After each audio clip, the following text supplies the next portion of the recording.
السلام عليكم ورحمة الله وبركاته. الحمد لله وحده والصلاة والسلام على من لا نبي بعد. أما بعد فأعوذ بالله من الشيطان الرجيم. بسم الله الرحمن الرحيم. اهدنا الصراط المستقيم صراط الذين أنعمت عليهم غير المغضوب عليهم ولا الضالين آمين. وقال أيضا ألف لام ميم ذلك الكتاب لا ريب فيه هدى للمتقين الذين يؤمنون بالغيب ويقيمون الصلاة ومما رزقناهم ينفقون. وقال أيضا إنا نحن نزلنا الذكر وإنا له لحافظون. وقال تعالى الخناس الذي يوسوس في صدور الناس من الجنة والناس. கண்ணியத்துக்கும் மதிப்புக்கும் உரிய அல்லாஹ்வின் நல்லடியார்களே, அன்பு சகோதரர்களே, சகோதரிகளே, தாய்மார்களே, அல்லாஹு தஆலா நமக்கு தந்திருக்கக்கூடிய அல்லாஹுடைய கலாம் குர்ஆன்ல எல்லா பிரச்சனைகளுக்கும் தீர்வு வச்சிருக்கிறார்.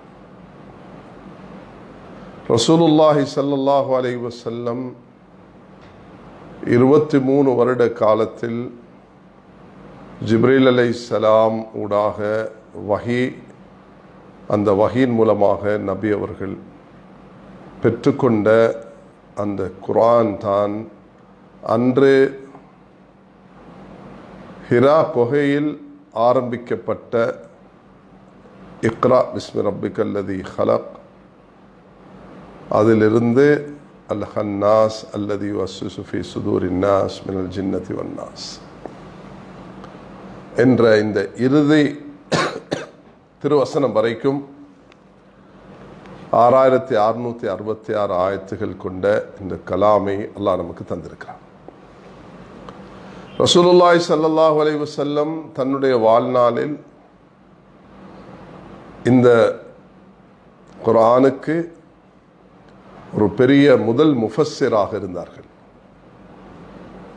வஅன்ஸல்னா இலைக்க திக்ர லிதுபய்யின லின்னாஸி மா நுஸ்ஸில இலைஹிம், உங்களுக்கு நாம் இந்த வேதத்தை இறக்கினோம் மக்களுக்கு நீங்க இதுக்கு விளக்கம் கொடுப்பதற்காக. துன்சிரல் லிதுபய்யின லின்னாஸி மா நுஸ்ஸில இலைஹிம். நபி ஸல்லல்லாஹு அலைஹி வஸல்லம் ஒவ்வொரு விஷயத்தையும் மிக தெளிவாக சொல்லிவிட்டு சென்றார்கள். நபி அவர்கள் எந்தெந்த சந்தர்ப்பத்தில் எது மனிதனுக்கு தேவையோ சஹாபாக்கள் அதை அழகாக நடைமுறைப்படுத்தினார். அந்த அடிப்படையில் பார்க்கும் பொழுது ரசூலுல்லாஹி ஸல்லல்லாஹு அலைஹி வஸல்லம் இந்த குர்ஆனுடைய முதல் முஃபஸ்ஸிராக இருக்கிறார்கள். அல்லாஹு தஆலா இந்த வேதத்தை இறக்கினான், நபி அவர்கள் இதை வழிகாட்டினார். சஹாபாக்கள் அழகாக மனனமிட்டார்கள், புரிந்து கொண்டார்கள், அமல்படுத்தினார்கள், மக்களுக்கு அதை எத்தி வைத்தார்கள். இதனால தான் குர்ஆன் ஆமினு கமா ஆமனன் நாஸ், சஹாபாக்களை போன்று நீங்கள் ஈமான் கொள்ளுங்கள் என்று சொல்கிறது. குர்ஆன் அவர்களுடைய சீமாஹும் ஃபி வுஜூஹிம் மின் அஸரி சுஜூத், அவர்களுடைய சஜ்தாவுடைய அடையாளத்தை பற்றி பேசுகிறது. வபில் அஸ்ஹாரிஹும் யஸ்தக்ஃபிரூன், சஹருடைய நேரத்தில் அவர்கள் அல்லாஹ்விடத்தில் எப்படி மன்றாடுவார்கள் என்பதாக சொல்லி காட்டுகிறது. கனிமானவர்களே, இந்த தீன, இந்த குர்ஆன, அல்லாஹ்வினால் தரப்பட்டிருக்கக்கூடிய இந்த மார்க்கத்தை பெற்றுக்கொண்டவர்கள் தான் உலகத்தில் வாழக்கூடிய 1.5 பில்லியன் முஸ்லிம்ஸ். உலகத்தில் அது 4 ஒன்றாக இருக்கலாம், 5 ஒன்றாக இருக்கலாம். இந்த அளவு ஜனத்தொகை மக்கள் உலகத்தில் அல்ஹம்துலில்லாஹ் எந்த பலவந்தமும் இல்லாமல் இந்த தீனுடைய மகிமைய சிறப்பை புரிந்து உலகத்தில் ஒரு பெரும்பான்மை சமூகம் இன்றைக்கு உலகத்தில் இந்த தீனை பின்பற்றி இருக்கிறாங்க. அல்லாஹுடைய கலாமை மதிக்கிறார்கள். ரசூலுல்லாஹி அலைஹி வஸல்லம் அவர்களுடைய அந்த நபித்துவத்தை, இறுதி நபித்துவத்தை ஏற்று அதை பின்பற்றியவர்களாக வாழ்கிறார்கள். அல்லாஹ் நமக்கும் இந்த இலங்கை நாட்டு முஸ்லிம்கள் அல்ல உலகத்தில் வாழக்கூடிய அனைத்து முஸ்லிம்களுக்கும் இந்த பாக்கியத்தை தந்திருக்கிறான். தமிழ் பேசக்கூடிய என்னுடைய அன்பு நெஞ்சங்கள், இந்த தீன அல்லாஹ் எமக்கு தந்திருக்கிறான். இந்த தீனில் ஒரு முக்கியமான அம்சம்தான் ஒருவருக்கொருவர் மதித்து நடப்பது. ஒருவர் மற்றவருக்கு துவா செய்வது. பிரயாணத்தில் உள்ளவர் ஊரில் உள்ளவருக்கு துவா செஞ்சா அந்த துவா கபூலாகும். ஒரு மனிதனுக்கு ஹதியா கொடுக்க முடியல, அவருக்கு துவா செய்வது சுப்ஹானல்லாஹ் அல்லாஹ்விடத்தில் ஏற்றுக்கொள்ளப்படுகிறது. அவர் சமூகமாக வாழக்கூடிய நேரத்தில் அந்த சமூகம் ஒருவருக்கொருவர் மதித்து வாழ்வதற்காக முக்கியம். மதித்து வாழும் பொழுதுதான், ஒருவருக்கொருவர் மதித்து நடக்கும் பொழுதுதான் அந்த சமூகம் ஆக ஒரு உயர்ந்த இடத்தை அடைகிறது. ஒருவருக்கொருவர் அவதூறும் இட்டுக்கட்டும் வீணான அபாண்டங்களை சுமற்றுவதும் கதைகளை கட்டுவதும் வீண் நிலைமைகளை ஏற்படுத்தினா அந்த ஒரு சமூகம் உருவாக மாட்டாது.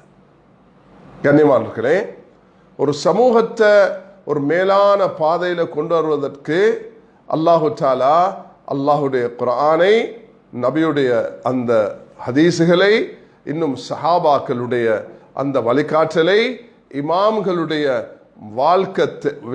மார்க்க தெளிவையும் அல்லாஹு தஆலா நமக்கு அழகாக தந்திருக்கிறான். அந்த அடிப்படையில் உலகத்தில் எந்த பகுதியில் ஒரு முஸ்லிம் வாழ்ந்தாலும் ஒரு விஷயத்தை தெளிவு பெறணும்டா, அது ஒருவருடைய ஜனாசா, அந்த ஜனாசா குளிப்பாட்டி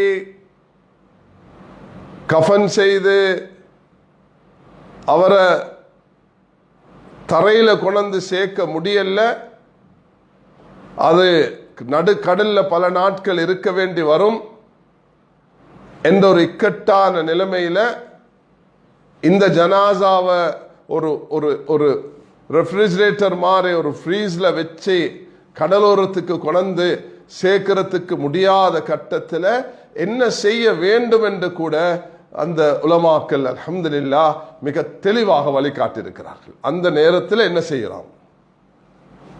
ஒரு மனிதனுடைய ஜனாசா வந்திருக்கிறது, அந்த ஜனாசாவுடைய முழு உடம்பும் அவருடைய கிடைக்கல, அவருடைய அந்த ஜனாசாவுடைய ஒரு ஒரு தலை மட்டும்தான் அவருடைய கிடைச்சிருக்குது என்று சொன்னா, இப்ப இந்த சந்தர்ப்பத்தில் என்ன செய்யணும் என்பதை மார்க்க நமக்கு வழிகாட்டியிருக்கிறது.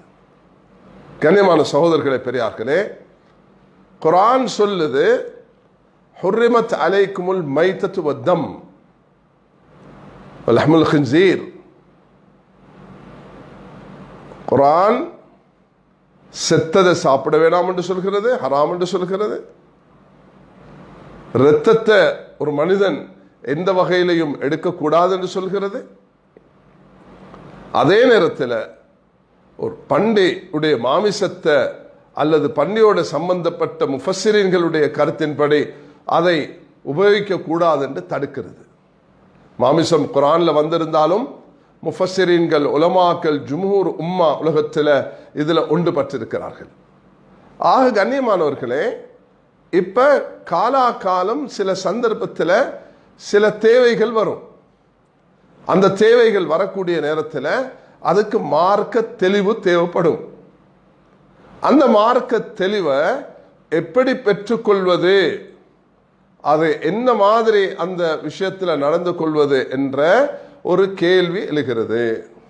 அந்த கேள்வியை நாம் எப்படி சமாளிக்கிறது, அதுக்கு எப்படி விடையளிப்பது, அதை எப்படி தெளிவுபடுத்துவது, அதை மக்களுக்கு எப்படி முன்வைப்பது போன்ற விஷயங்கள் எல்லாம் இது மிக அத்தியாவசியமான ஒரு விடயமாக மாறியிருக்கிறது. அதனால கண்ணியமானவர்களே, அன்பு சகோதரர்களே, சகோதரிகளே, தாய்மார்களே, எந்த ஒரு விஷயமாக இருந்தாலும் மார்க்கம் நமக்கு வழிகாட்டுகிறது. நபி அவர்கள் ஆகாயத்தில் பறந்த நிலையில விமானத்தில் போற மாதிரி அந்த விமானம் 12 மணி நேரம், அதுல 3-4 தொழுகைகள், அது 13 மணி நேரம், 18 மணி நேரம், 5 தொழுகைகள்ல 4 தொழுகைகள் விமானத்திலே தொழ வேண்டிய நிலைமை. நபி அவர்களுக்கு அது நேரிடல்ல. அதனால இன்றைக்கு யாரும் தொழ தேவையில்லை என்று நாங்கள் சொல்ல மாட்டோம். அல்லாஹு அக்பர். ஃபஸ்அலு அஹ்ல திக்ரி இன் குன்தும் லா தஅலமூன். இது உலமாக்கள் தான், இது சஹாபாக்களோட காலம் அல்ல. இமாம் அபு ஹனீஃபா, இமாம் மாலிக், இமாம் ஷாஃபி, இமாம் அஹ்மத் ஹம்பல் ரஹ்மஹுல்லாஹ் அவர்களுடைய காலம் அல்ல. இமாம் புகாரி, முஸ்லிம், அபூதாவுத், திர்மிஸி, நஸாய், இப்னு மாஜா அவர்களுடைய காலம் அல்ல. முஹியுத்தீன் அப்துல் காதர் ஜெயிலானி, இமாம் கஸாலி ரஹ்மத்துல்லாஹ் அவர்களுடைய காலம் அல்ல. அல்லாமா இப்னு தைமியா, இப்னு ஜௌஸியுடைய காலம் அல்ல. இது இப்னு ஹஜர் அல் ஹைத்தமி அஸ்கலானி உடைய காலம் அல்ல. இது எங்களுடைய காலம். அப்ப இந்த காலத்தில் வாழும் பொழுது, இந்த காலத்தில் அந்தந்த ஊர்ல இருக்கக்கூடிய உலமாக்கள் தான் இதுக்கு தெளிவு கொடுக்க வேண்டி வரும். அந்த உலமாக்களிடத்துல தான் குர்ஆன் சொல்கிறது, ஃபஸ்அலு அஹ்ல திக்ரி இன் குன்தும் லா தஅலமூன். நீங்க விமானத்துல தொழணுமா? நபி ஸல்லல்லாஹு அலைஹி வஸல்லம் அவருடைய காலத்துல இந்த விமானத்துல தொழுறது இருந்தில்லையா? அப்ப இன்றைக்கு நீங்க தொழுகையை விடுறதா தொழுறதா? அந்த காலத்து உலமாக்களிடத்துல கேளுங்க என்று குர்ஆன் வழிகாட்டுகிறது. அல்லாஹு அக்பர். ரசூல் ஸல்லல்லாஹு அலைஹி வஸல்லம் அவர்கள் இதுக்கு ஒரு வழிகாட்டல. குர்ஆன் முதலாவது சொல்லும். குர்ஆன் சொல்லக்கூடிய விஷயங்களுக்கு அதற்கு நபியவர்கள் விளக்கம் சொல்லுவார்கள். நபியவர்கள் விளக்கம் சொல்லியும் அதை தெளிவுபடுத்தாத பட்சத்தில் சஹாபாக்கள் அதுக்கு சொல்லுவார்கள். சஹாபாக்கள்லையும் அதுக்கு தெளிவில்லாத பக்கத்தில் அதுல இமாம்கள் சொல்லுவார்கள். இமாம்களும் அந்த காலத்தில் சொல்லாத சந்தர்ப்பத்தில் இந்த காலத்தில் வாழக்கூடிய உலகத்தில் வாழக்கூடிய உலமாக்கள் அதை தெளிவுபடுத்துவார்கள். அதிலையும் அவர்களுக்கு கஷ்டம் வரக்கூடிய நேரத்தில் இந்த நாட்டில் உள்ள உலமாக்கள் அதுக்கு ஒவ்வொரு நாட்டிலையும் அல்ஹம்துலில்லாஹ் சும்மா அல்ஹம்துலில்லாஹ். அமெரிக்காவுக்கு போங்க உலமாக்கள் இருக்கிறாங்க, ஆஸ்திரேலியாவுக்கு போங்க உலமாக்கள் இருக்கிறாங்க, மொரோக்கோக்கு போங்க உலமாக்கள் இருக்கிறாங்க, இந்தோனேஷியாவுக்கு போங்க உலமாக்கள் இருக்கிறாங்க, ஆப்பிரிக்காவுக்கு போங்க உலமாக்கள் இருக்கிறாங்க, ஏசியாவுக்கு வாங்க உலமா. எந்த பகுதியில் போனாலும் மதரசாக்கள், உலமாக்கள், தீன் உள்ளவர்கள், தக்வா உள்ளவர்கள், உள்ளச்சம் உள்ளவர்கள் வாழ்கிறார்கள். அப்ப மார்க்க விஷயங்களை அவர்களிடத்துல தான் கேட்டு தெரிஞ்சுக்கொள்ளணும். பொதுவாக நாங்க ஒரு விஷயத்த வைத்தியத்துறையாக இருந்தா டாக்டர் கிட்ட போகணும். ஹார்ட் என்று சொல்லக்குள்ள அது சாதாரண சர்ஜன் இல்ல, கார்டியோ தான் அந்த ஹார்ட் சம்பந்தமா செய்வார். இவருக்கு கேன்சர் இருக்கிறதுண்டா அதுக்குரிய டாக்டர் தான் அது செய்வார். இவருக்கு பல்லு வருத்தமாக இருந்தா அது அந்த டென்டிஸ்ட் தான் அது செய்வார். இது கண் வருத்தமாக இருந்தா அது ஐஸ் ஹார்ட்ல செய்யறவர் கண்ணுக்கு செய்ய மாட்டார், கண்ணுக்கு செய்யறவர் ஹார்ட்டுக்கு செய்ய மாட்டார். அதுவும் ஒரு மிக ஒரு துல்லியமான ஒரு பகுதி தான். ஆனால் அதுக்கு வித்தியாசமான டாக்டர் இருக்கிறாங்க.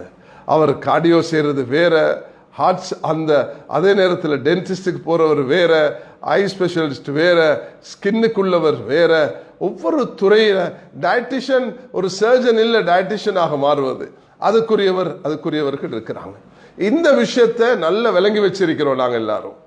யாரும் போயிட்டு கிராம சேவைக்கு கிட்ட வீட்டு பிளானை கேட்கறது இல்ல, அப்போலோ ஹாஸ்பிட்டல்ல போயிட்டு ஃபிளைட் டிக்கெட்டை புக் பண்றது இல்ல, அது அது அது லங்கா ஹாஸ்பிட்டல்ல போயிட்டு எனக்கு இன்கம் டேக்ஸ் உடைய இதை தாங்க ஃபைலை தாங்கன்னு கேட்கறது இல்லை. ஒவ்வொரு இடத்துக்கும் அதுக்குரியது நியமிக்கப்பட்டிருக்கிறது. அதை போலதான் இல்ம் என்று சொல்லும் பொழுது, அல்லாஹுடைய வஹி என்று சொல்லும் பொழுது அது அல்லாஹ் நபியவர்களுக்கு கொடுத்திருக்கிறான். நபியவர்கள் சஹாபாக்களுடைய 23 வருடம் வாழ்ந்து அது அழகாக முன்வைத்திருக்கிறார்கள். நபியவர்கள் முன்வைத்த விஷயத்தை சஹாபாக்கள் புரிந்து தாபீன்களுக்கு அதை முன்னெடுத்து வைத்தார்கள். அதுக்கு பின்னால வந்த இமாம்கள், அது வந்த அல்லாஹுடைய நல்லடியார்கள் அவர்கள் எமக்கு இன்று வரைக்கும் மிக தெளிவாக அதை எடுத்து தந்திருக்கிறார்கள். அதுக்கு ஒவ்வொரு சந்தர்ப்பத்திலையும் ஹதரத் முஆஸ் இப்னு ஜபல் ரலியல்லாஹு அன்ஹு அவர்களுடைய ஹதீஸ், அது ரிவாயத்தில் சில கருத்து வேற்றுமைகள் இருந்த போதிலும் அதை கருத்தை உறுதிப்படுத்தக்கூடிய சஹீஹான ரிவாயத்துகள் மிக தெளிவாக சஹாபாக்களூடாக வந்திருக்கிறது. முஆஸ் இப்னு ஜபல் ரலியல்லாஹு அன்ஹு அவர்கள் சொல்கிறார்கள், யா ரசூலல்லாஹ் நீங்க என்ன யமனுக்கு அனுப்புறீங்க? முஆஸ் நீங்க யமனுக்கு போனா எப்படி மார்க்க தீர்ப்பு கொடுப்பீங்க? நீங்க நான் குர்ஆன்ல இருந்து கொடுப்பேன். குர்ஆன்ல உங்களுக்கு அதுக்கு தெளிவில்லாட்டி, நீங்க கண்டு கொள்ளாட்டி, உங்களோட பார்வை அது வரைக்கும் ரீச் ஆகாட்டி நான் ஹதீஸுக்கு பார்ப்பேன் என்று சொன்னாங்க. ஹதீஸ் இவ்வளவு விரிவானது, உங்களுக்கு சில நேரம் அந்த ஹதீஸ் உங்களுக்கு வந்திருக்காது.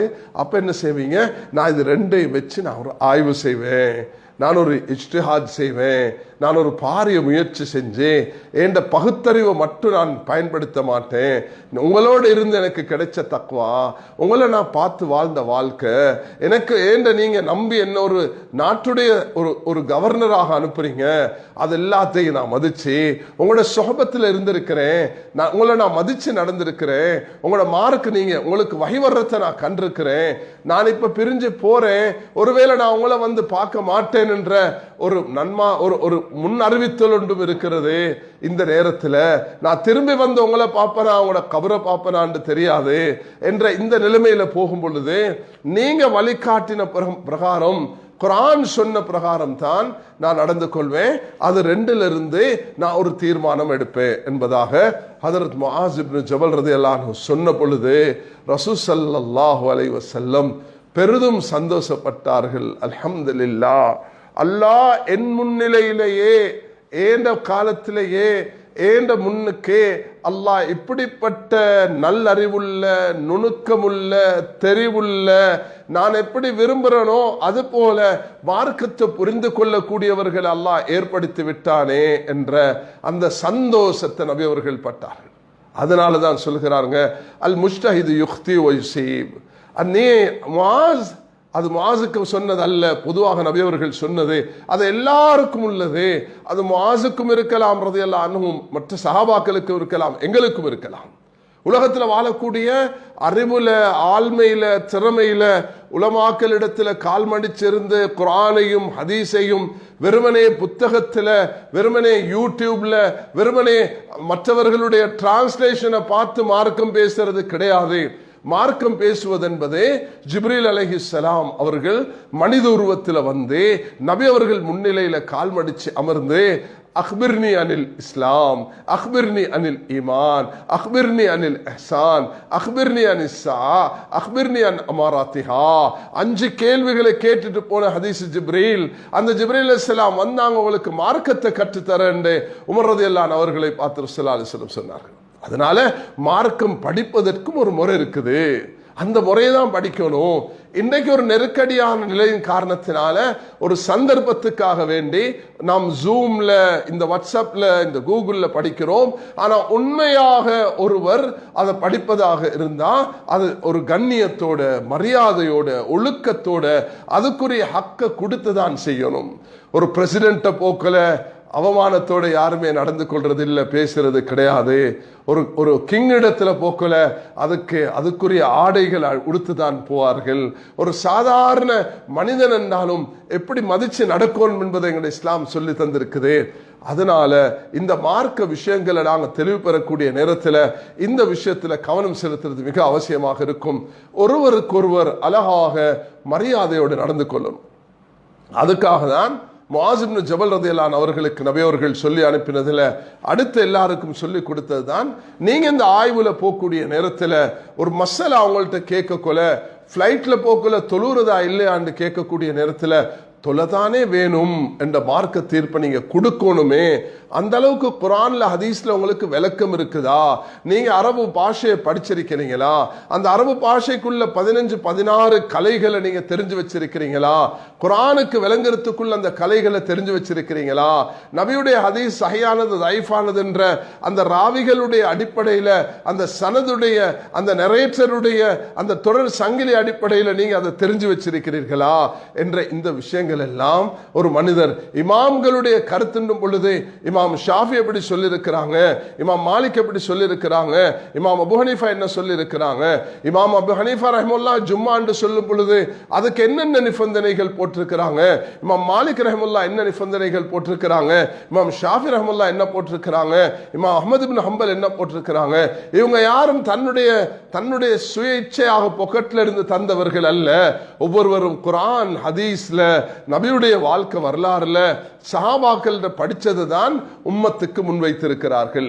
அதனால் கண்ணியமானவர்களே, முதலாக நான் இன்று இந்த இந்த இந்த பதிவில் நான் முன்வைக்க விரும்புவது, கண்ணியம் என்பதை, ஒருவருக்கொருவர் மதிச்சு நடக்குது என்பதை ஒவ்வொருவரும் கடைபிடிக்காவிட்டால் இந்த சமூகம் பயங்கர தோல்வியின் பக்கம், அழிவின் பக்கம், நாசத்தின் பக்கம், கேடின் பக்கம் இந்த சமூகத்துடைய முடிவு பயங்கரமாக வரும் என்பதில் மாற்று கருத்து கிடையாது. கண்ணியம், மரியாதை, ஒழுக்கம், பேசுவது எப்படி பேச வேண்டும் என்று கூட குர்ஆன் நமக்கு வழிகாட்டி இருக்கக்கூடிய நேரத்தில் அதை மதிச்சு நடப்பது அவசியமாக இருக்கும்.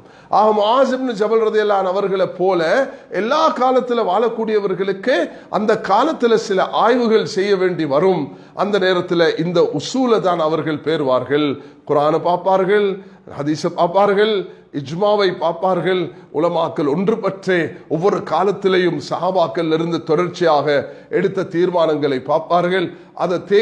அதோட கியாஸ் என்ற இந்த 4 அடிப்படைகளை பார்த்துதான் தீர்மானம் வழங்குவார்கள். அதுல சஹாபாக்களோட வாழ்க்கையில் எப்படி நடைமுறை இருந்தது, சஹாபாக்களோட தஃப்சீர் எப்படி இருந்தது, சஹாபாக்கள் இந்த விளக்கத்தை எப்படி கொடுத்திருக்கிறார்கள், அது எல்லாத்தையும் லேசுப்படுத்தி இமாமுனா ஷாஃபி ரலியல்லாஹு அன்ஹு ரஹிமஹுல்லாஹ் அவர்கள் எப்படி நமக்கு இதை விளக்கப்படுத்தி தந்திருக்கிறார்கள் என்பதை நாம் புரிந்து கொள்ளக்கூடிய நேரத்தில் அல்ஹம்துலில்லாஹ் எமக்கு அது தீர்வு வழங்குறது லேசாக இருக்கும். இந்த காலத்தில் இமாம் ஷாஃபி ரஹ்மத்துல்லாஹி அவர்களுடைய காலத்திலையும் இமாம் அபூ ஹனீஃபா ரஹ்மத்துல்லாஹி காலத்திலையும் இல்லாத விமானம் இப்ப வந்திருக்குதே. இப்ப இதுல தொழணுமான்னு கேட்டா கட்டாயம் தொழுதான் வேணும். அதுல ஜமாத் நடத்தேலும் என்று கேட்டா சில விமானங்கள்ல, சவுதி போன்ற விமானங்கள்ல முசல்லா போல ஜமாத் நடத்துறதுக்கும் ஒரு இடத்தை வச்சிருக்கிறாங்க. அங்க போயிட்டு டிஸ்டர்ப் இல்லாம அழகாக 5 பேர் இருந்து ஜமாத் நடத்திட்டு வர்றதுக்கும் வசதிகள் இருக்குது. சில பிளைட்ல சில கண்டிஷன்கள் இருக்குது. அந்த கண்டிஷனையும் ஒருவர் அந்த நேரத்தில் மதிச்சு நடக்கிறதுக்கு வழிகாட்டல் தந்து படுத்திருக்கிறது. ஒரு மனிதர் அல்லாஹ் பாதுகாக்கணும், அவர் ஒரு ஐசியூல போயிட்டார், அவர் இன்டென்சிவ் கேர்ல அட்மிட் பண்ணப்பட்டிருக்கிறார். அந்த நிலைமை யாருக்கும் வரக்கூடாது. அப்படி ஒருவர் வரக்கூடிய நேரத்தில் அவருக்கு தயம்மம் கூட செய்ய முடியாது. வுது எடுக்கிறது ஒரு பக்கம் இருக்க, தயம்மம் கூட செய்ய முடியாது. அப்படியான நேரத்தில் எப்படி நடந்து கொள்ள வேண்டும் என்று 1600-300 வருடங்களாக வாழ்ந்த இமாம்கள் அதுக்கு சட்டம் சொல்லியிருக்கிறாங்க. எங்களுடைய மகா மேதை இமாம் நவவி ரஹ்மத்துல்லாஹ் அவர்களுடைய ஷரல் முஹத்தப் என்றால் மஜ்மூ என்ற கிரந்தத்தில் அவர்கள் விளக்கம் சொல்லும் பொழுது என்னென்ன செய்ய வேண்டும் என்று சொல்லிட்டு அந்த நேரத்தில் அவர் அந்த தொழுகையை தொழுதுட்டு ஃபாகிது துஹுரைன், 2 சுத்தமும் இல்லாதவர், திரும்ப அவர் அந்த தொழுகையை மீட்டுக் கொள்ளணும் என்ற அந்த கருத்தையும், வேறு சில உலமாக்களுடைய இல்ல அந்த குழுவையை நிறைவேற்றிவிட்டால் மாற்று கருத்து மர்வம் மீட்டுக் கொள்ள தேவையில்லை என்ற கருத்தையும் அவர்கள் பல கருத்துக்களை அதில் பதிவு செய்திருக்கிறார்கள். அப்படி ஒரு கட்டம் வரக்கூடிய நேரத்தில் அவர் என்ன செய்ய வேண்டும் என்றதை மார்க்க தெளிவு பெற்றுக்கொள்ள வேண்டுமே தவிர, ஒவ்வொருவருக்கும் போன் இருக்குது, ஒவ்வொருவருக்கும் வாட்ஸ்அப் இருக்குது, ஒவ்வொருவருக்கும் இன்ஸ்டாகிராம் இருக்குது, ஒவ்வொருவருக்கும் யூடியூபுக்கு போக முடியும் என்ற காரணத்தினால தடியெடுத்தவர்கள் எல்லாம் வேட்டக்காரர்களாக மாறி சட்டமும் பேசுறது, மார்க்கம் பேசுறது, ஷரியத்தும் பேசுறது என்று போகக்கூடிய நேரத்தில் அந்த சமூகம் பயங்கரமான அழிவுக்கும் நாசத்துக்கும் போகும் என்றதுல மாற்று கருத்து கிடையாது. உனக்கு வரக்கூடிய தலைவன் அவனுடைய தலை சிறியதாக இருந்தாலும் அவன் குர்ஆன் ஹதீஸ் இமாம்களுடைய கூற்றின்படி உன்னை வழி நடத்தினால் அவனை நீ பின்பற்றி தான் நடக்க வேண்டும் என்பதை ரசூல் ஸல்லல்லாஹு அலைஹி வஸல்லம் மிக சிறப்பாக அழகாக சொன்னது மட்டுமல்ல, செய்து காட்டிட்டு போனார்கள். மோத்தாவுடைய அந்த யுத்தத்தில் போக்கூடியதுக்கு தலைவராக 3 சஹாபாக்களை நியமித்த இடத்துல ஸைத் இப்னு ஹாரிசாவை நியமித்த நேரத்தில் சிலர் சர்ச்சை கிளப்பினாங்க. ஸைத் இப்னு ஹாரிசா ஒரு அடிமை அல்லவா, அடிமையை தலைவராக மாத்துறதா என்ற இந்த கேள்வியை நபி அவர்களுக்கு முன்வச்ச நேரத்தில் சுப்ஹானல்லாஹ், நாங்கள் அர்ப்பணமாகவும் எங்களுடைய இறுதி தூதர் முஹம்மது ஸல்லல்லாஹு அலைஹி வஸல்லம் அவர்களுடைய வாக்கு என்ன, அவர்களுடைய அழகு என்ன, அவர்களுடைய தோற்றம் என்ன, அவர்களுடைய குணம் என்ன, அவர்களுடைய அந்த வார்த்தைகள் என்ன, அவர்களுடைய வழிகாட்டல் என்ன, அவர்கள் வாழ்ந்து சென்ற அந்த காலம் என்ன, அதை நாம் எடுத்துக்கொண்டால் நிச்சயமாக நமக்கு போதுமாக இருக்கும். ரசூல் ஸல்லல்லாஹு அலைஹி வஸல்லம் அவர்கள் அந்த சந்தர்ப்பத்தில் அவருக்கு மிக தெளிவான வழிகாட்டலை கொடுக்கிறார்கள். எந்த தலைப்பில் அதை அவர்கள் சொல்கிறார்கள், எந்த சந்தர்ப்பத்தில் அவர்கள் சொல்கிறார்கள், எதுக்காக சொல்கிறார்கள், என்ன கேள்வி கேட்கப்பட்டது, எது கேட்கப்பட்டது, இந்த நேரத்தில் ரசூல் ஸல்லல்லாஹு அலைஹி வஸல்லம் அவர்களிடத்தில் ஒரு விஷயத்தை கேட்கக்கூடிய நேரத்தில் நாங்கள் கடல் பிரயாணம் செய்கிறோம், இந்த நர்கபுல் பஹர் அஃபனதவத மாஹல் பஹர், நாங்கள் கடல் தண்ணீரில் எங்களுக்கு உது எடுக்கலுமான்னு கேட்டார்கள். ஸல்லல்லாஹு அலைஹி வஸல்லம் தஹூரு மாஹு ஹில்லு மைதா, அதில் அது சுத்தமானது, நீங்கள் அதில் செத்ததையும் சாப்பிடலாம். அந்த மீன்ஸ் செத்திருக்கும்னா, அது இறால் செத்திருக்கும்னா அதை சாப்பிட முடியும், அதை அறுத்து தான் சாப்பிடணும் என்று கட்டாயம் கிடையாதுன்றதை சொல்லிக் கொடுக்குறாங்க. என்ன விஷயத்தை வந்து கேட்குறீங்களோ அந்த விஷயத்தை சுப்ஹானல்லாஹ் நபி அவர்கள் அன்றைக்கே வழிகாட்டி விட்டு சென்று விட்டார்கள். நபியுடைய காலத்தில் சொல்லப்பட்ட விஷயங்கள் எதெல்லாம் சொல்லப்பட வேண்டுமோ அதெல்லாம் நபி அவர்கள், அது தொழுகை சம்பந்தப்பட்டதாக இருக்கலாம், அது ஜகாத் சம்பந்தப்பட்டதாக இருக்கலாம், அது ஹஜ் சம்பந்தப்பட்டதாக இருக்கலாம், அது இல்லற வாழ்க்கை சம்பந்தப்பட்டதாக இருக்கலாம், குடும்ப பிரச்சனையாக இருக்கலாம், குடுக்கல் வாங்கலாக இருக்கலாம், அது என்ன வகையான பிரச்சனையாக இருந்தாலும் நபியுடைய 23 வருஷத்தை அதுக்காக தான் அல்லாஹ் கொடுத்தான். 10 வருஷம் மதீனாவுடைய சூழல் அதுக்காக தான் அல்லாஹ் தஆலா கொடுத்தான். அந்த காலத்துல யாரு வந்து என்ன கேட்டாலும் அந்த கேட்பதற்குரிய தெளிவை சுப்ஹானல்லாஹ் நபி அவர்கள் அங்கு வழிகாட்டுகிறார்கள். ஆக என்னென்ன சந்தர்ப்பத்தில் நபி அவர்கள் வழிகாட்டி இருக்கிறார்களோ அந்த வழிகாட்டுல நாங்கள் எடுக்கிறோம். விமானத்தில் தொழணுமா அல்லது தண்ணீர் இல்லாம தொழணுமா, அது தண்ணீர் இல்லாத நேரத்தில் வுது இல்லாத நேரத்தில் தயமம் செய்யணுமா, புகாரி ஷரீஃப்ல தெளிவாக தயமமுடைய பாடத்தில் மற்ற கிரந்தங்கள்ல வந்திருக்குதே, சஹாபாக்கள் எப்படி தயமம் செஞ்சார்கள், இதை பற்றி எல்லாம் நான் ரமதானுடைய என்னுடைய பயான்ல செஞ்சிருக்கிறேன். அதை பற்றி நான் இங்க பேச வரல. நான் ஒரு முக்கியமான விஷயத்தை தான் இங்க குறிப்பிட விரும்புகிறேன். அது என்னவென்றால், மார்க்கம் என்பதே தன்னிச்சையாக பேசுவது அல்ல. மார்க்கம் என்பதே அதுக்குரியவர்கள்ட்ட தான் அதை பெற்றுக்கொள்ளணும்.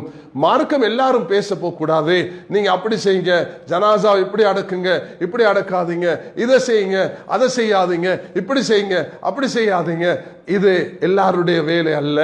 டாக்டருடைய வேலை அந்த டாக்டருடைய வேலை செய்வதுதான், இன்ஜினியருடைய வேலை இன்ஜினியருடைய வேலை செய்வதுதான், ஆலிமுடைய வேலை ஆலிமுடைய வேலையை செய்வதுதான். இன்ஜினியருடைய வேலையை ஆலிம் செய்வதும், ஆலிமுடைய வேலையை இன்ஜினியர் செய்வதும், டாக்டருடைய வேலையை லாயர் செய்வதும், லாயருடைய வேலையை டாக்டர் செய்வதும், அரசியல்வாதியுடைய வேலை வேறொருவர் செய்வதும், பார்லிமெண்ட் மெம்பருடைய வேலை வேறொருவர் செய்வதும் இது உலகத்தில் ஏற்றுக்கொள்ளப்படக்கூடியது அல்ல. அதனால முதலாவது இதை நிறுத்துவோம். இந்த கலாச்சாரத்தை நிறுத்திட்டு நாங்கள் ஒரு ஒழுங்குக்கு வருவோம், அந்த ஒழுங்கை மதிப்போம். இந்த குரான்ல இருந்து யாருக்கு அந்த ஆய்வு எடுக்கலுமோ எடுப்பார்கள், ஹதீஸ்ல இருந்து எடுப்பார்கள், அதுல சஹாபாக்கள் ஆய்வுல இருந்து எடுப்பார்கள், இமாம்களுடைய கருத்துல இருந்து எடுப்பார்கள், பின்னால வந்த உலமாக்களுடைய ஆய்வில் இருந்து எடுப்பார்கள்.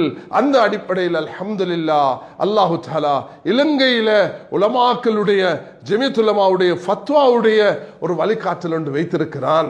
அதை பின்பற்றி கொண்டு போறது இருக்குதே. நீங்க என்ன பெரிய அல்லாமாவாக இருந்தாலும், என்ன பெரிய முஜ்தஹித் என்று உங்களை வாதிட்டு கொண்டாலும், என்ன பெரிய மனிதனாக இருந்தாலும், இந்த காலத்துல கலெக்டிவ் டிசிஷன்ஸ் அது ஆக பொறுமதியானது. தனிப்பட்ட டிசிஷன் அல்ல.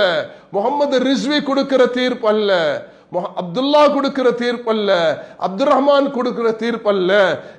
இந்த குழு கொடுத்த தீர்ப்பு என்ன என்றதை மதிச்சு நடக்கிறது இருக்குதே, அதுதான் இன்றைக்கு எல்லாருக்கும் தேவையானது.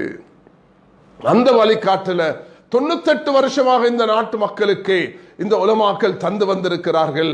தேவை வரும் பொழுது என்னென்ன விஷயத்துல வழிகாட்ட வேண்டுமோ அது மார்க்க ரீதியாக. இன்று உலகத்தில் இஸ்லாமோபோபியா பயங்கரமாக தலைவிரிச்சு ஆடுற காரணத்தினால, எல்லாமே குர்ஆன் ஹதீஸோடு தான் இணைக்கப்பட்டிருக்கிற காரணத்தினால எல்லா துறை சார்ந்தவர்களும் உலமாக்களை நாட வேண்டிய தேவை இருக்குதே, உலமாக்களிடத்தில் ஆலோசனை எடுக்க வேண்டிய தேவை இருக்குதே, உலமாக்களிடத்தில் வழிகாட்டல் பெற்றுக்கொள்ள வேண்டிய தேவை இருக்குதே. அது இல்லாம நினைச்ச மூப்புக்கு யாரும் மார்க்கம் சொல்ல போனா 2 நிலைமை உண்டாகும் என்பதை மறந்துவிட வேண்டாம். ரெண்டும், ஒன்று சஹீல் புகாரில பதிவாக இருக்கிறது, 2வது அபூதாவுத் ஷெரீஃப்ல பதிவாக இருக்கிறது. இந்த 2 சஹீஹான ஹதீஸ்களும் ஒரு முக்கியமான தூதை தருகிறது. நான் விரிவாக போவதற்கில்ல. பிலால் ரலியல்லாஹு அன்ஹு அவர்கள் ஒரு குடுக்கல் வாங்கல் செஞ்சார்கள். 21 வருஷம் நபியோட வாழ்ந்த பிலால் ரலியல்லாஹு அன்ஹு அவர்கள் பஜாருக்கு போயிட்டு ஈச்சு பழம் வாங்கிட்டு வந்தது நபி அவங்க சொன்ன அவ்வா 500 ரிபா, பிலால் நீங்க செஞ்சது சுத்த வட்டி என்று சொன்னார்கள். 21 வருஷம் சொர்க்கத்துக்கு நன்மாராயம் பெற்ற சஹாபி அவர் இப்படி செய்து விட்டாரே. அதுக்கு பிறகு நபி அவர்கள் அவர்களை வழிகாட்டினார்கள். அதனால யாரோடையும் ஒரு உறவு இருக்குது, தொடர்பு இருக்குதுன்றது போதாதே. நான் அந்த புஸ்தகம் இந்த புஸ்தகத்தை படிச்சிருக்கிறேன், கூகுள்ல இந்த பத்துவா இந்த பத்துவா தேடி இருக்கிறேன், நான் கூகுள் மாஸ்டர்ன்றதுனால மார்க்க தெளிவு தெரியும். எத்தனை புத்தகங்கள் படிச்சிருக்கலாம், அதால மட்டும் தன் சுயமாக படிச்ச ஒரு மனிதன் டாக்டர் ஆகிறது இல்லை, இன்ஜினியர் ஆகிறது இல்லை, உலகத்தில் யாரும் அந்த சர்டிபிகேட் ஏற்றுக்கொள்றது இல்லைண்டா. என்ன மார்க்கம் அப்படி வீசி வச்சதுண்டா? அல்லாஹுடைய கலாம், நபியுடைய ஹதீஸ், ரசூல் ஸல்லல்லாஹு அலைஹி வஸல்லம் என்ன சொல்லிட்டு போனாங்க? குர்ஆனுக்கு நீ உன்னுடைய சுய கருத்து என்று சொன்னால் நீ நரகத்துக்கு தான் போக என்று சொன்னார்கள். நான் சொன்னதுக்கு மாற்றமாக சொல்லும் பொழுது நீ சரியாக இருந்தாலும் உன்னுடைய சுய கருத்தை குர்ஆனுக்கு திருப்பதை அதுக்கு ஒரு வழிமுறை ஒன்று இருக்கிறது.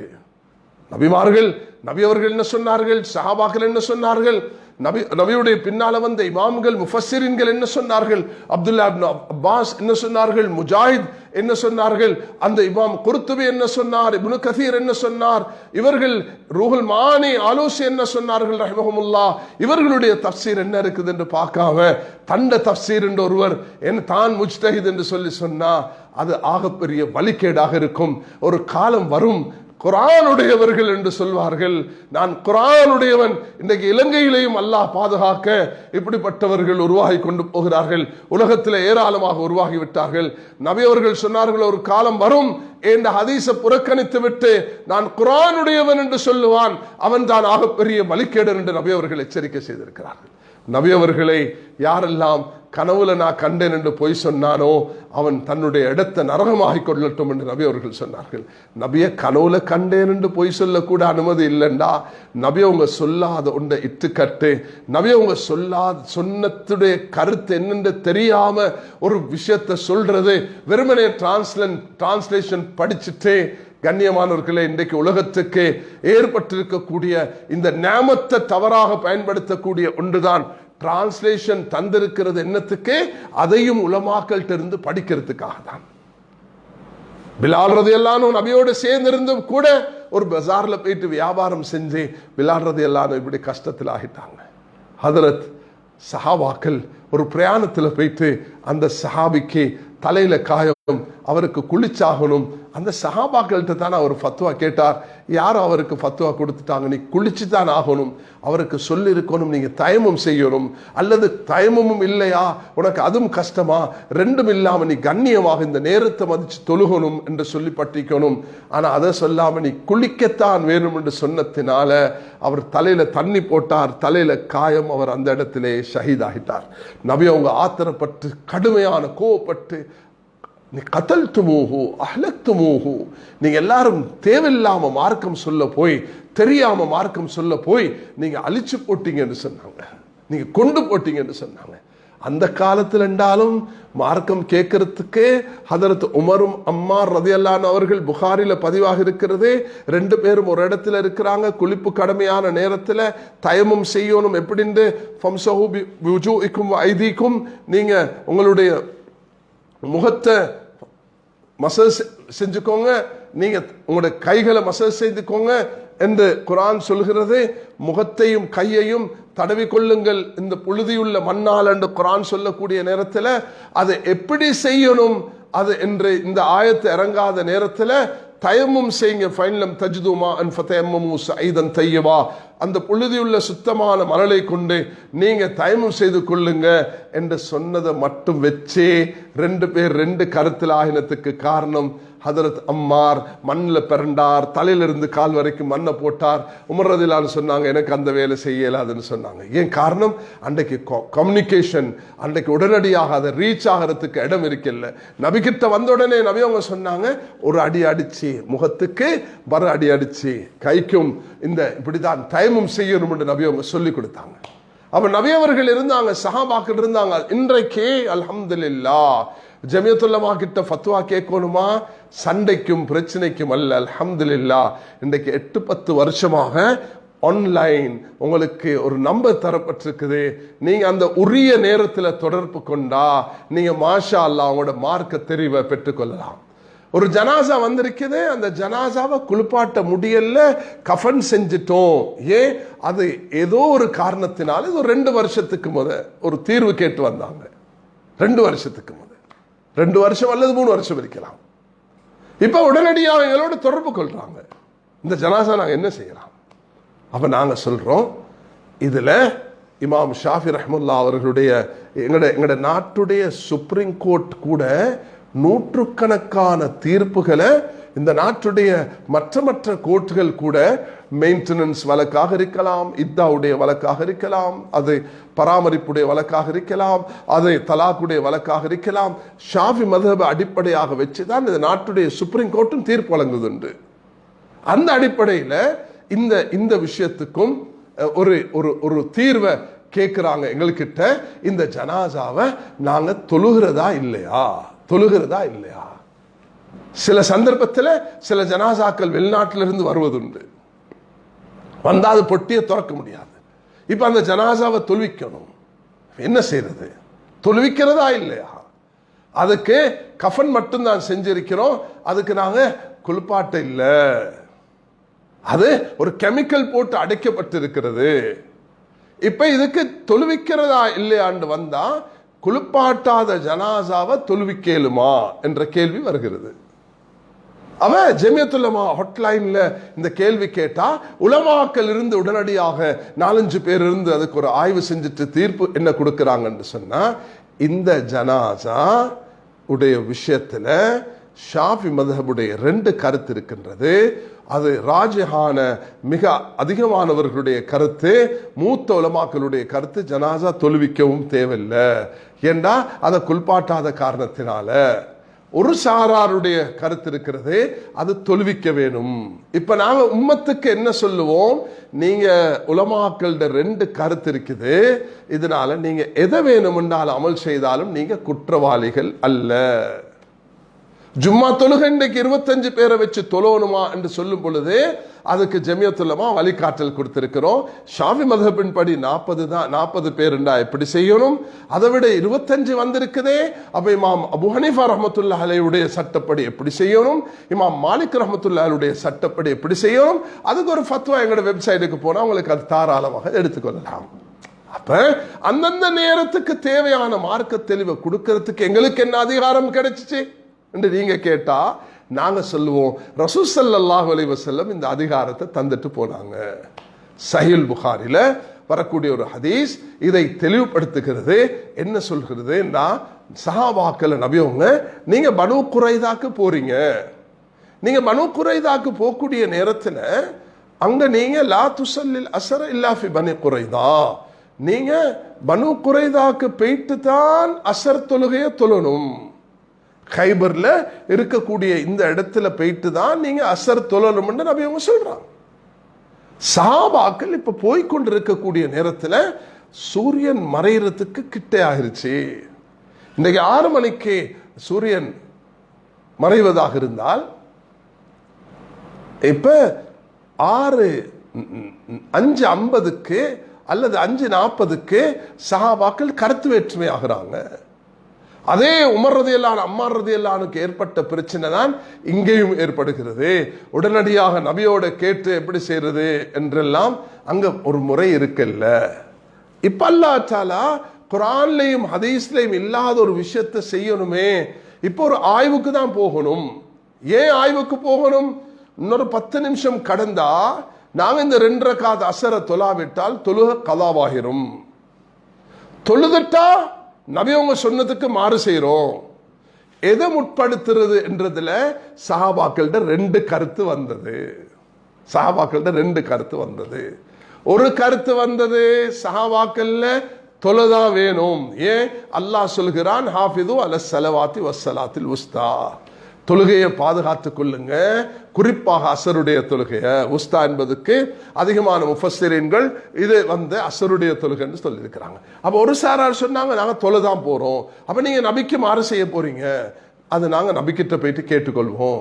ஒரு சாரார் சொன்னாங்க, நபி அவங்க அங்க போயிட்டு தான் தொழ சொன்னாங்க, அதனால நாங்க 2வது குர்ஆனுடைய இந்த கருத்துக்கு நபியுடைய தெளிவை வச்சு நான் அங்க போயிட்டு தான் தொழுவோம்னு சொன்னாங்க. ரெண்டு சாராரும் திரும்பி வந்ததுக்கு பிறகு, ஏய் நீங்க இப்படி செஞ்சீங்களே, ஓ நீங்க இப்படி தவறு செஞ்சீங்களே, நபி அவங்க யாரையும் அதட்டவும் இல்லை, ஏசவும் இல்லை, பேசவும் இல்லை. இந்த காலத்து கூகுள் முஃப்திகள் தான், இந்த காலத்து இன்ஸ்டாகிராமுடைய முஃப்திகள் தான், இந்த காலத்து வெறுமனே புத்தகத்தில் படிக்கிற தன்னை நான் ஒரு ஆலிம் என்று உலமாக்கள்கிட்ட கால் மடிச்சு படிக்காதவர்கள் தான் இப்படியான தீர்ப்புகள்ல சண்டை செய்து கொள்வாங்களே தவிர, உண்மையான மார்க்கத்துடைய தீன ஜிப்ரீல் அலைஹிஸ்ஸலாத்துக்கு அல்லாஹ் தஆலா கொடுத்தது போல கற்றுக்கொள்ளக்கூடிய அந்த பாக்கியத்தை இல்மை யாருக்கு கொடுத்தார்களோ அவர் எந்த பூமியில வாழ்றவராக இருக்கலாம், அவர் ஃபீஜில் இருக்கலாம், அவர் மொரிட்டானியாலாக இருக்கலாம், அவர் யமன்ல இருக்கலாம், அவர் ஆப்பிரிக்காவுடைய காட்டுக்குள்ள இருக்கலாம்.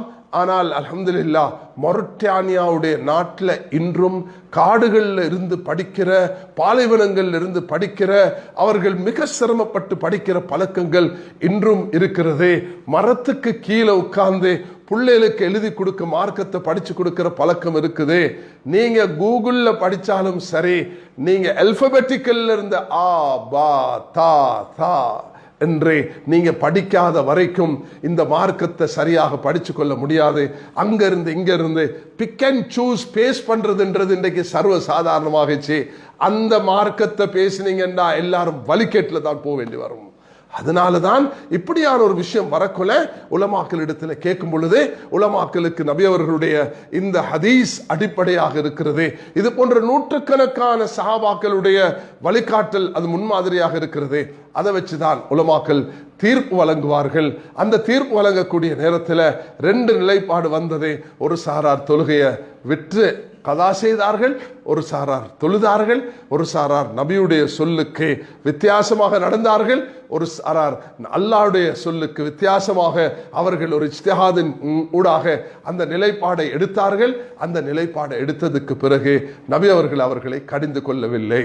எங்களுடைய இமாம்கள், இமாம் ஷாஃபி ரஹ்மத்துல்லாஹி இருக்கலாம், அபூ ஹனீஃபா இருக்கலாம், இமாம் மாலிக்காக இருக்கலாம், அஹ்மத் இப்னு ஹம்பலாக இருக்கலாம், தண்ணி எடுத்து மசல் செய்யணும்டா இவ்வளோ செஞ்சா போதும் என்று இமாம் ஷாஃபி சொல்லுவார்கள், இவ்வளோ செஞ்சா போதும் என்று இமாம் அபூ ஹனீஃபா சொல்லுவார்கள், ஒரு நெட்டியுடைய அளவு இந்த நாளில் ஒன்று போதும் என்று சொல்லுவார்கள். இமாம் மாலிக் ரஹ்மத்துல்லாஹி அவர்கள் பூர்த்தியாக செய்யணும் என்று சொல்லுவார்கள். இந்த மூணு பேருக்கும் ஆதாரம் ஹதீஸ்கள் எல்லாம் இருக்கிறது. இதை அடிப்படையாக வச்சு தான் செய்கிறார்களே தவிர, அதுக்கு நபி அவர்கள் அந்த முஆஸ் இப்னு ஜபல் ரலியல்லாஹு அன்ஹு ஹதீஸ்ல அது முன்மாதிரியாக சொல்லியிருக்கிற காரணத்தினால், கண்ணியமானவர்களே, இன்று வாழக்கூடிய நாங்க யாருமே டாக்டர் அப்படி சொன்னார் என்று சொல்லி விவாதிக்க போறது இல்லை, டாக்டர்கிட்ட பேர் எடுத்துக்கொண்டு விமர்சிக்கிறது இல்லை. டாக்டருடைய கருத்தை அவர் அப்படி சொன்னாருண்டா ரகசியமாக போயிட்டு எங்களுக்கு திருப்தி இல்லாட்டி வேறொரு டாக்டர் கிட்ட கேட்டு அந்த மார்க்கத்தை தான் நாங்க எடுத்து எங்களோட விஷயங்கள்ல அன்றாட வாழ்க்கையில நடக்கிறத போலண்டாலும் அதை விட பன்மடங்கு மேலாக நடக்கணும் மார்க்க விஷயத்துல. ரசூல் ஸல்லல்லாஹு அலைஹி வஸல்லம் யாரெல்லாம் அதப் இல்லாம, ஒழுக்கம் இல்லாம, உலமாக்களை மதிக்காம இந்த கலாச்சாரத்தை பின்பற்றினார்களோ அவர்களுடைய ஈமானுடைய அச்சத்தை நபி அவர்கள் எச்சரிக்கை செய்திருக்கிறாங்க. உலமாக்களுடைய மாற்று கருத்து வாரது இயற்கையானது. இமாம் மாலிக்கும் இமாம் அபூ ஹனீஃபாவும் இமாம் ஷாஃபியும் ஃபம்ஸஊ பிருஊசிக்கும், இந்த பா என்ற எழுத்துக்கு 10 கருத்துக்கள் இருக்கின்றன. அதுல ஒன்றுதான் சிலதை என்று சொல்வதை. இமாம் ஷாஃபி அந்த சிலதை எடுத்து நீங்க சிலதை மசல் செய்தாலும் போதும் என்ற நிலைப்பாடை எடுத்தார்கள். பா என்பதற்கு விளக்கம் என்ற கருத்து இருக்கிறது. விளக்கம் ஹதீஸ்ல தான் வந்திருக்கிறது. ஹதீஸ்ல ஆக குறைஞ்சது நபி அவர்கள் 4 ஒன்று மசல் செய்திருக்கிறார்கள் என்ற ஹதீஸ் விளக்கம் இருக்கிறது. இமாம் மாலிக் அவர்கள் சொல்கிறார்கள், ஃபம்ஸஊ பிருஊசிக்கும், பாவுடைய கருத்து இந்த இடத்துல ஒரு கருத்து கொடுக்க முடியாது, அதனால அதுவும் அரபிலக்கணத்தில் உள்ளது, அதுல முழு தலையும் மசல் செய்யணும் என்றுதான் அந்த பாவுக்கு நாங்க கொடுக்கிற அல்லது பாவை விட்டுட்டு கொடுக்கிற கருத்தாக இருக்கும் என்று இமாம் மாலிக், சுப்ஹானல்லாஹ், எப்படிப்பட்ட இமாம்கள் 80ல பிறந்து 150ல மரணிக்கிறார்கள். இமாம் ஷாஃபி இமாம் அபூ ஹனீஃபா ரஹ்மத்துல்லாஹ் 150ல பிறந்து 204ல மௌத்தாகிறார்கள். இமாம் ஷாஃபி ரஹ்மத்துல்லாஹ் எப்படி தூய்மையானவர்கள். அவங்களோட ஒரு கருத்து இருக்குது, ஆதாரம் கிடைச்ச அடிப்படையில் தீர்மானிச்சாங்க, அடுத்த நிலைமைக்கு வராங்க.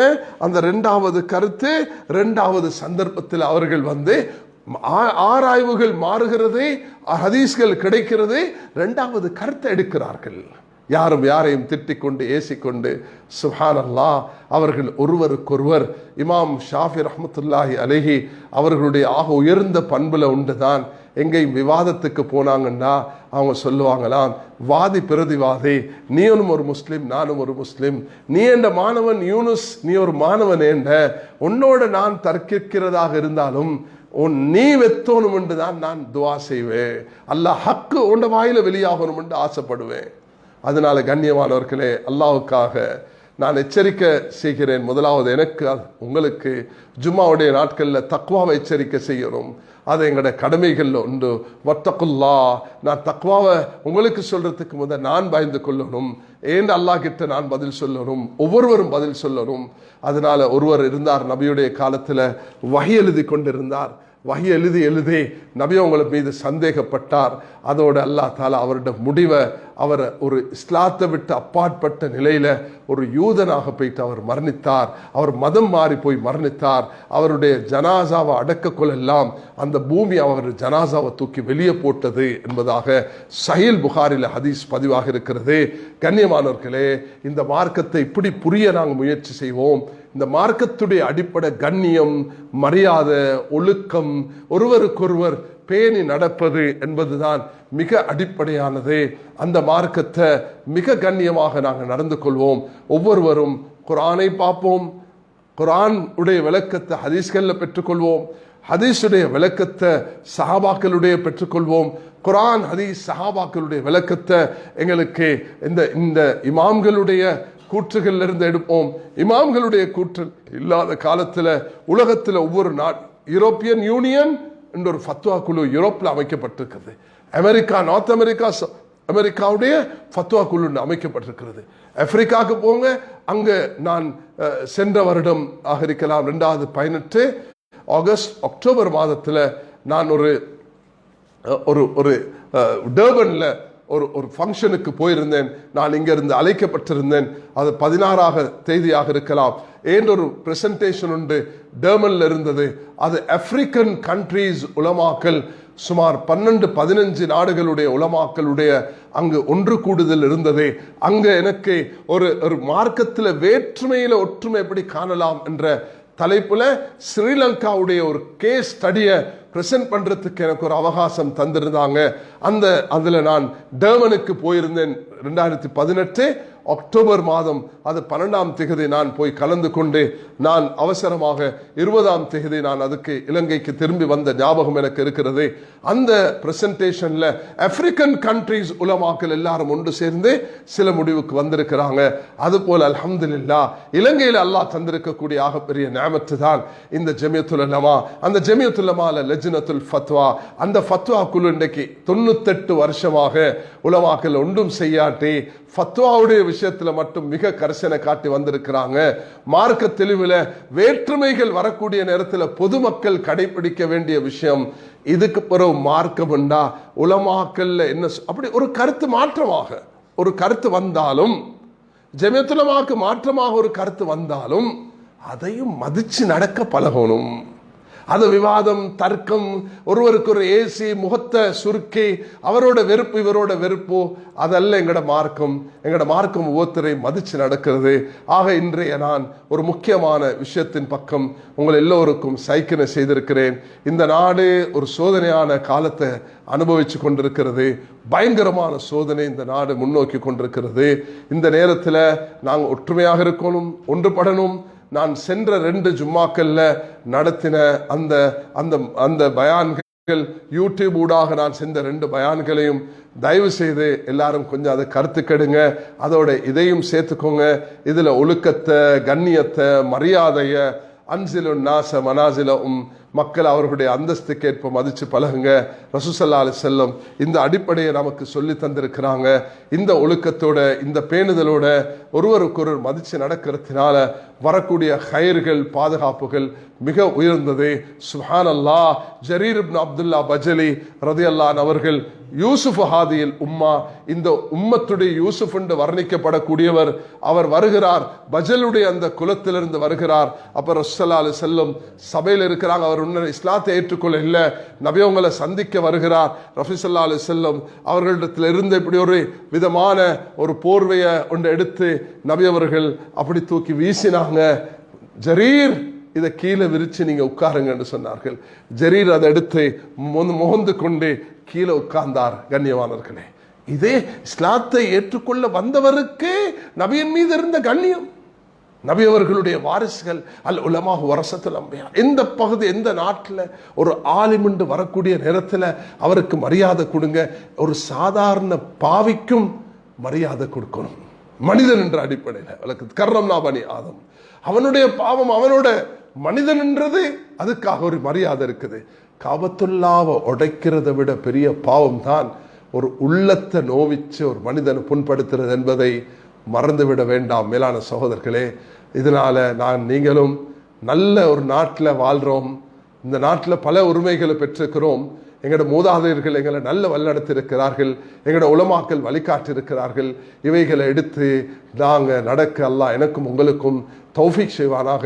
ஒருவருக்கொருவர் விட்டு கொடுத்து மன்னித்து துவா செய்து ஒரு நல்ல சமூகத்தை உருவாக்க அல்லாஹ் எனக்கும் உங்களுக்கும் அந்த பாக்கியத்தை தருவானாக. வாஹிர் தாவா அல்ஹம்துலில்லாஹி ரப்பில் ஆலமீன். வஸ்ஸலாமு அலைக்கும் வரஹ்மத்துல்லாஹி வபரகாத்துஹு.